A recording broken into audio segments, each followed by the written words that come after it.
खामोश वाकयात में नए आने वाले दोस्तों से गुजारिश है कि चैनल को ज़रूर सब्सक्राइब कर दें और बेल आइकन पर ज़रूर क्लिक करें ताकि हर नई आने वाली वीडियो का नोटिफिकेशन आपको बर वक्त मिल सके।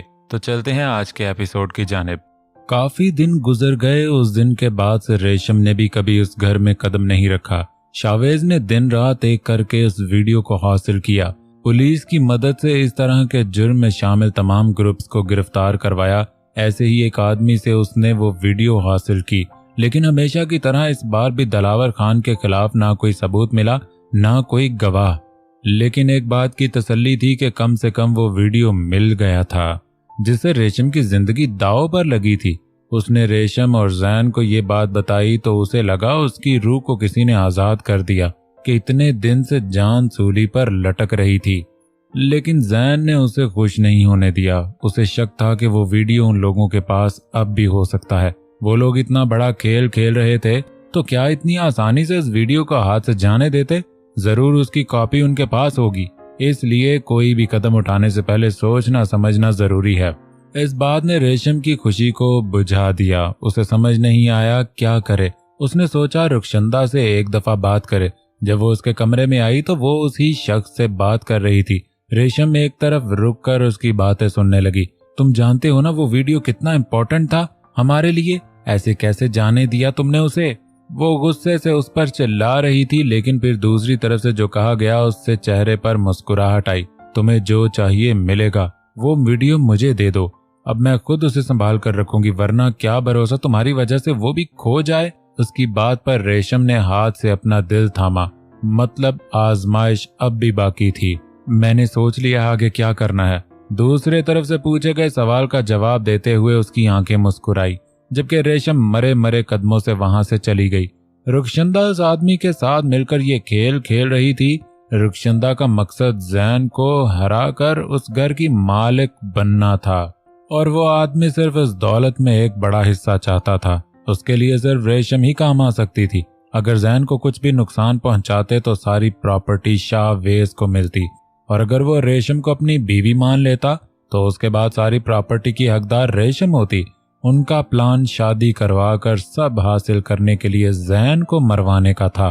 ख्वाब जैसी खामोशी में सिर्फ उसकी तेज धड़कनें थीं जो जिंदगी का एहसास जगाती थीं, वरना दिमाग तो जैसे सुन्न होकर अपने तमाम हवास खो चुका था। कुछ लम्हे होंठ तेजी से हरकत करते रहे, फिर एकदम से अलग हुए और बिना पीछे हुए पेशानी के एक तरफ आकर रुके। इस तरह के तेज सांसों ने एक सेकंड में पूरे चेहरे को छुआ। ऐना ने हाथ उसके हाथ से हटाकर नीचे गिराया, जबकि शर्ट को यूं ही थामे रखा। वो चंद लम्हे यूं ही गुजारे, फिर पीछे होता उसकी आंखों में देखने लगा, और उसने पहली दफा आंखें खोलकर उसकी गहरी संजीदा आंखों का सामना किया।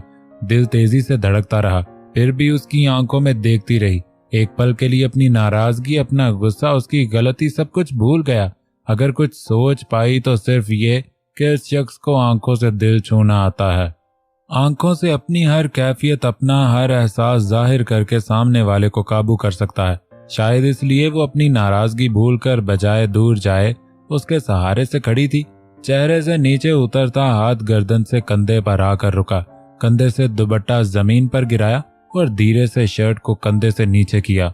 उसने सर्द उंगलियों को कंधे पर महसूस करके एकदम ही आंखें झुकाईं, लेकिन वो उसकी आंखों को देखता रहा और सर झुकाकर कंधे से थोड़ा नीचे होंठों से छुआ। उसका हाथ शर्ट के गिरेबान पर मजबूत हुआ और एक से अपने कपड़ों को थामते हुए आंखें बंद की।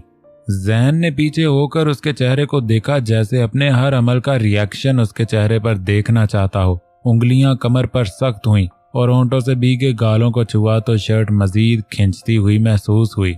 उसका हाथ में लिए शर्ट से हटाकर उंगलियां अपने होंठों से लगाई और आंखें बंद की। भीगे होंठों की नरमी और पुरहिद्दत लम्स को महसूस करके सांसें बेतरतीब हुई और पहली मज़ाहमत करते हुए अपना हाथ फौरन खींच कर अपने दिल पर रखा। उसने आंखें खोलकर लरजती पलकों और कांपते लबों पर नजरें जमाए धीरे से अपनी शर्ट को बाजुओं से नीचे करते हुए जमीन पर गिराया और दोनों हाथों से चेहरा थामे पूरी शिद्दत से पेशानी को होंठों से लगाया। उसने आंखें सख्ती से बंद की और दिल पर हाथ ज्यादा मजबूत हुआ। वो बिना हटाए होंठों से नाक को छूता। जब लबों तक पहुंचने लगा तो वो फौरन उसे पीछे करती मुड़ी और उस लम्हे से और उसके सहर से आज़ाद होने की कोशिश की, लेकिन इतनी ही तेजी से वो उसकी कलाई थामे खींच के उसकी पुश्त सीने से लगाकर उसे कैद कर चुका था। प्लीज। और जब थोड़ी शाने से टकाए चेहरे से पेशानी लगाते गंभीर लहजे में कहा तो उसकी सांसें बेतरतीब हुई। लहजा बेइंतहा संजीदा और तड़प लिए था। वो समझ नहीं पाई कि ये एक लफ्ज किस लिए कहा गया, दूर ना जाने के लिए, उसकी गलती माफ करने के लिए, या उसकी तड़प को महसूस करने के लिए। लेकिन वो पिघल गई, बेआवाज एक सिसकी ली और पलटकर उसके सीने से लगी। उसने दोनों बाजुओं में इतनी सख्ती से भींचा कि दम घुटता हुआ महसूस हुआ। उसके अमल से उसकी फीलिंग्स जाहिर हो जाती थी और इस वक्त वो हर तरह से उसके अंदर की कैफियत को महसूस कर रही थी कि नरमी में भी शिद्दत थी और हर अंदाज में एक जुनून था।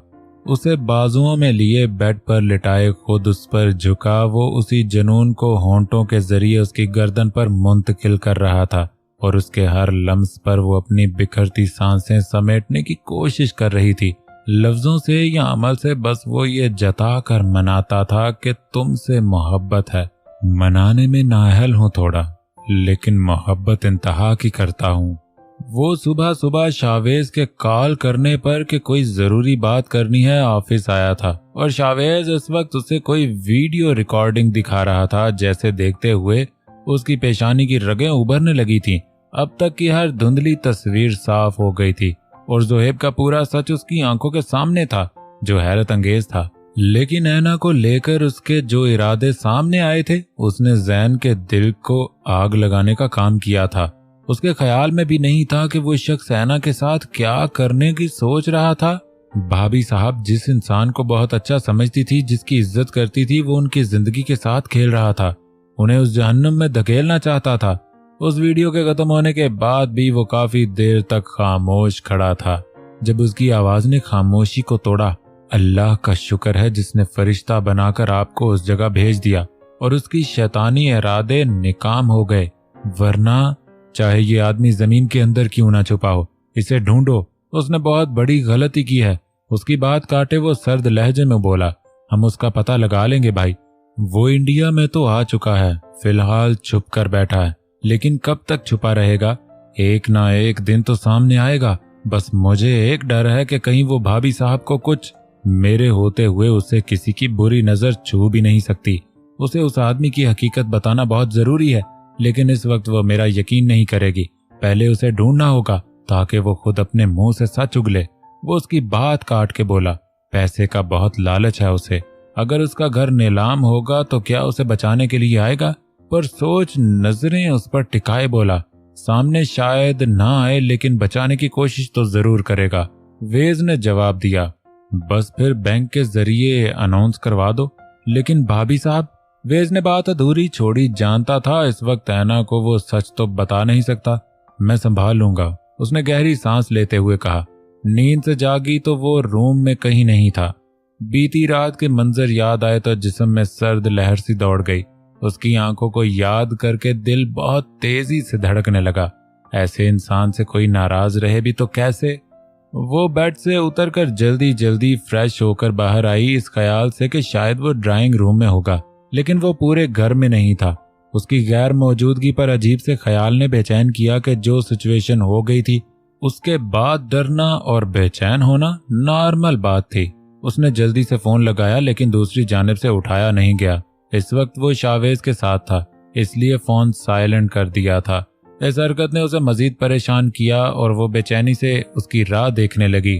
तकरीबन 2 घंटे बाद दरवाजे की बेल बजी तो वो किसी जेल से छूटे कैदी की तरह दौड़ती दरवाजे तक आई और दरवाजा खोला। उसका हाथ बेल पर दूसरी दफा जाने वाला था कि थम गया और उसके चेहरे को देखने लगा। वो पीछे हुई और उसे अंदर आने का इशारा किया और उसके अंदर आने पर दरवाजा बंद कर दिया। वो उसे देखता रहा। रात उसे शिकायत करने मौका तक नहीं दिया था। ना कोई बात हुई थी, ना अब तक अपनी गलती की माफी मांगी थी। उसकी आंखें शिकायत कर रही थी और जैन के दिल को कुछ हुआ था। वो धीरे से आगे बढ़ती उसके सीने से लग गई। नाराजगी अंदाज में थी, आंखों में थी, लेकिन दिल जो मोहब्बत में हारा था उसे कैसे समझाए? क्या हुआ? वो उसके गिर्द बाजू हायल करता उसके बालों पर लब रखते हुए बोला, कहाँ चले गए थे बिना बताए? मैं परेशान हो गई थी, वो खफगी से बोली तो उसके लब धीमा सा मुस्कुराए। खुद से दूर जाने का भी कहती और दूरी बर्दाश्त भी नहीं कर सकती, ऐसा क्यों? वो मखबूर लहजे में कहता आंखें बंद किए उसकी कुर्बत को महसूस करने लगा। मुझे खुद नहीं पता, लेकिन मुझे पता है तुम चाहती मैं तुम्हारे पास रहूं, चाहे राहील बनकर चाहे जैन बनकर। उसने आंखें खोलकर उसका चेहरा ऊपर करते हुए कहा, जब जानते हो तो क्यों गए? उसका हाथ चेहरे से हटाकर वो पीछे होती खफगी से बोली, हमेशा के लिए थोड़ी गया था जाना, काम था इसलिए जाना पड़ा। हाँ, अब तुम मुझे बताकर जाना क्यों जरूरी समझोगे? बालों को चेहरे से पीछे करते हुए शिकायत की और नजरों को झुकाए रखा, लेकिन जब जवाब नहीं आया तो एक नजर उसके चेहरे पर डालकर रुख बदल के जाने लगी। लेकिन उसने कलाई थामे रोका। नाराज हो अब तक? धीरे से अपनी जानिब करते हुए पूछा। क्या फर्क पड़ता है मेरी नाराजगी से? नजरें मिलाने से अब भी गुरेज किया। सच में लगता कि फर्क नहीं पड़ता? उसके लहजे में कुछ था जिसने नजरें उठाकर देखने पर मजबूर और इस लम्हे दिल धड़कना भूला, लेकिन खुद को मजबूत किए नजरें हटाई, वरना तो नाराजगी देखना मुश्किल था। अगर फर्क पड़ता तो नजर आता ना? मैं कुछ भी फील करूं, तुमने तो हर हाल में अपनी जरूरतें पूरी करनी है बस। आवाज धीमी थी लेकिन इतनी भी नहीं कि सुनी ना जा सके। पेशानी पर लकीरें पड़ी। ताने दे रही तुम? मैंने जबरदस्ती तो नहीं की। बाजू पकड़े रुख पूरा अपनी तरफ किया। तो कर लेते जबरदस्ती भी, कौन रोक सकता था तुम्हें? बाजू को चिढ़वाती धीरे से बोला तो वो चंद पल चुप रहा। हैना ने उसकी खामोशी पर चेहरे को देखा तो दर्द की एक लहर आंखों को छू कर गुजरती नजर आई। इतने चुभा के क्यों बात कर रही यार? तकलीफ हो रही है मुझे। आंखों के बाद लफ्जों से शिकवा किया तो उसकी आंखें भरी। मुझे भी तकलीफ हो रही। ठीक है, अब ऐसा नहीं होगा, ओके? उसे रोने की तैयारी में देखकर जल्दी से कहते हुए सीने से लगाया। अच्छा, मैंने तुमसे एक बहुत इंपॉर्टेंट बात करनी। उसने बातों का रुख बदला उसका ध्यान भटकाने की खातिर, लेकिन वो चुप थी। हम आज घर जा रहे हैं, उसने खुद ही कहा तो उसने सर उठाकर देखा। कौन से घर? हमारे घर, उसने पेशानी से बाल हटाते कहा। हमारा घर तो यही है, ऐना ने उसकी आंखों में देखते हुए कहा तो उसने एक पल को नजरें चुराई। मैं जानता हूं तुम्हारी इस घर से बहुत अटैचमेंट है एंड आई प्रॉमिस मैं तुम्हें कभी यहाँ आने से या रहने से नहीं रोकूंगा, लेकिन मैं अभी कहीं नहीं जाना चाहती, प्लीज। उसने बात दरमियान में ही काटी। वो कुछ कह नहीं पाया कि इस वक्त वो उसकी हालत समझता था, इसलिए कोई जबरदस्ती भी नहीं कर सकता था और ना उसे बता सकता था कि सुहेब की वजह से सिर्फ उसे इस घर से ले जाना चाहता है कि उसकी हिफाजत करनी थी शैतान से। रात हो गई थी और वो अपने घर शावेज के साथ था जब उसका फोन बजा। वो उससे बात नहीं कर रही थी, नाराज थी और अब कॉल की तो यकीनन कोई वजह होगी, इसीलिए उसने फोन उठाकर कान से लगाया। राहील, उसने फोन उठाते ही पुकारा। आवाज में लर्जिश और लहजे में घबराहट उसने साफ महसूस की। ऐना, क्या हुआ? जल्दी से पूछा। राहील, कहाँ हो तुम? प्लीज जल्दी से घर आ जाओ। वो तेज सांसें ले रही थी, उसका लहजा बता रहा था। हुआ क्या है? वो परेशान हुआ, अपनी जगह से उठा और उसके चेहरे को देखकर वेज भी हैरान हुआ। बाहर बाहर कोई आया है दरवाजे पर। मुझे बहुत डर लग रहा है। वो लोग बहुत अजीब हैं, चेहरे पर नकाब है। मैंने दरवाजा नहीं खोला, उनके पास बंदूक भी है। राहील, ऐना रिलैक्स, मैं बस आ रहा अभी। वो घबराहट में टूटे अल्फाजों से बोलती रही तो वो बाहर की तरफ भागा और उसके पीछे वेज भी बाहर निकला। तुम फोन बंद मत करना और दरवाजा बिल्कुल मत खोलना। उसने गाड़ी स्टार्ट की और वेज के बैठते ही फुल स्पीड से आगे बढ़ाई। मुझे डर लग रहा है, तुम जल्दी आओ, वो अटकती सांसों के साथ बोलती गई। ऐना, तुम बाहर ध्यान मत दो, बस मुझे सुनो, मैं बस तुम्हारे पास हूँ। वो उसे खौफजदा महसूस करके तसल्ली देता तेजी से गाड़ी घर की तरफ भगाने लगा। रात ज्यादा थी इसलिए ट्रैफिक ना के बराबर था, फिर भी उसके चेहरे से झुंझलाहट साफ वाजे हो रही थी।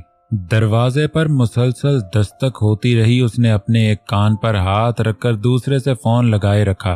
खौफ से चेहरा पसीने से तर हो गया था और लब मुसलसल कांपने लगे थे। वो तो राहील से नाराजगी जाहिर कर रही थी और उसके इतनी देर तक घर न आने पर भी बेपरवाह होकर बैठी थी। इस अचानक मुसीबत पर उसे शिद्दत से अपने आप पर गुस्सा आया। वो दीवार से लगी खड़ी बंद दरवाजे को देखकर बेतरतीब सांसें ले रही थी। दिमाग इतना सुन्न हुआ था कि फोन से आती उसकी आवाजें भी असर नहीं कर रही थी।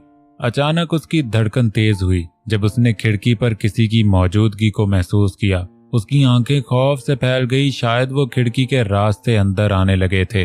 खिड़की खुलती हुई महसूस हुई तो वो जल्दी से बेडरूम के दरवाजे की तरफ बढ़ी, लेकिन इस बीच मोबाइल हाथ से छूट कर गिर गया, जिसे भूलकर वो बेडरूम में बंद हो गई और दरवाजे को लॉक किए उससे लगकर खड़ी हो गई और दोनों हाथ अपने मुंह पर मजबूती से रख लिए। दिल शिद्दत से दुआ कर रहा था कि अल्लाह जल्द से जल्द उसे भेज दे। वो एक हाथ से फोन कान से लगाए, एक हाथ से स्टीयरिंग घुमाता रहा। वेज ने फौरन पुलिस को भी फोन कर दिया। जोहेब के खास खबरी के जरिए उन्हें जोहेब की पूरी हकीकत मालूम हो चुकी थी, इसलिए कोई शक नहीं था कि ये काम उसी का है। वो उसे फोन पर अपने साथ लगाए तसल्ली दे रहा था, जबकि दस्तक की आवाज उसे भी सुनाई दे रही थी। लेकिन अचानक फोन बंद हो गया। ऐसा लगा जैसे किसी ने उसकी जान कैद कर ली हो। वो उसे आवाजें देने लगा, लेकिन फोन कट चुका था और दोबारा फोन लगाया तो बस बजता रहा, उठाया नहीं गया। उसने झुंझलाकर जोर से फोन सर पर मारा। घर के पास गाड़ी को ब्रेक लगाकर वो बिजली के तेजी से बाहर निकला और बिना दरवाजा बंद किए ही अंदर की तरफ भागा। बाहर एक जीप खड़ी थी और घर का दरवाजा खुला था। बेडरूम के दरवाजे के करीब खड़े तीनों निकाबपोश उसे तोड़ने की कोशिश में थे। वो एक जुस्त में आगे बढ़ा और उसके पीछे शावेज। दोनों ने मिलकर तीनों को काबू किया, उन पर अचानक हमला कर दिया। पहले तो वो उस हमले से घबरा गए, फिर उनका मुकाबला करने लगे।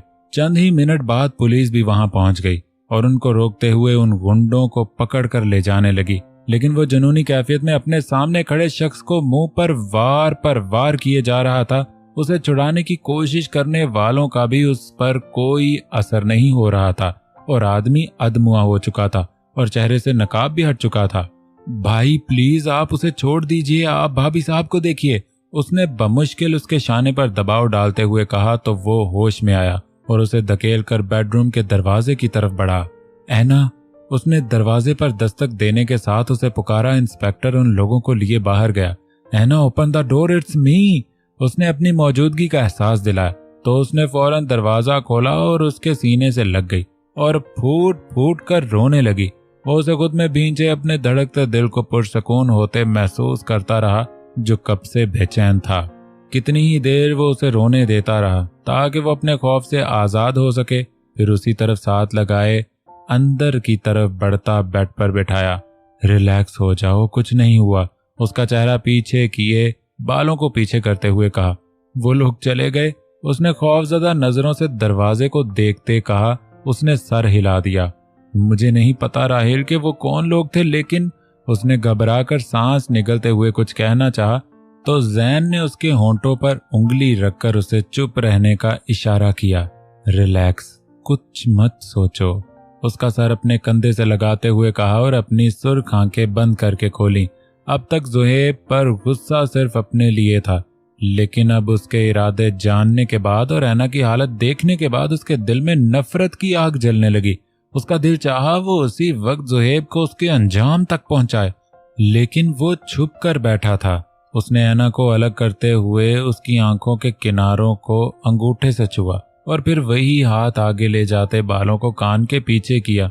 वो उसकी शर्ट को एक हाथ से पकड़े पेशानी पर बिखरे बालों से नजरें हटाकर उसके होंठ के किनारे लगे खून की बूंद को देखती रही। शावेज इंस्पेक्टर से बात करके वापस अंदर आया और पानी का ग्लास टेबल से उठाता रूम में आया, लेकिन इन दोनों को देखकर दरवाजे पर ही रुक गया तो जैन ने उसे अंदर आने का इशारा किया।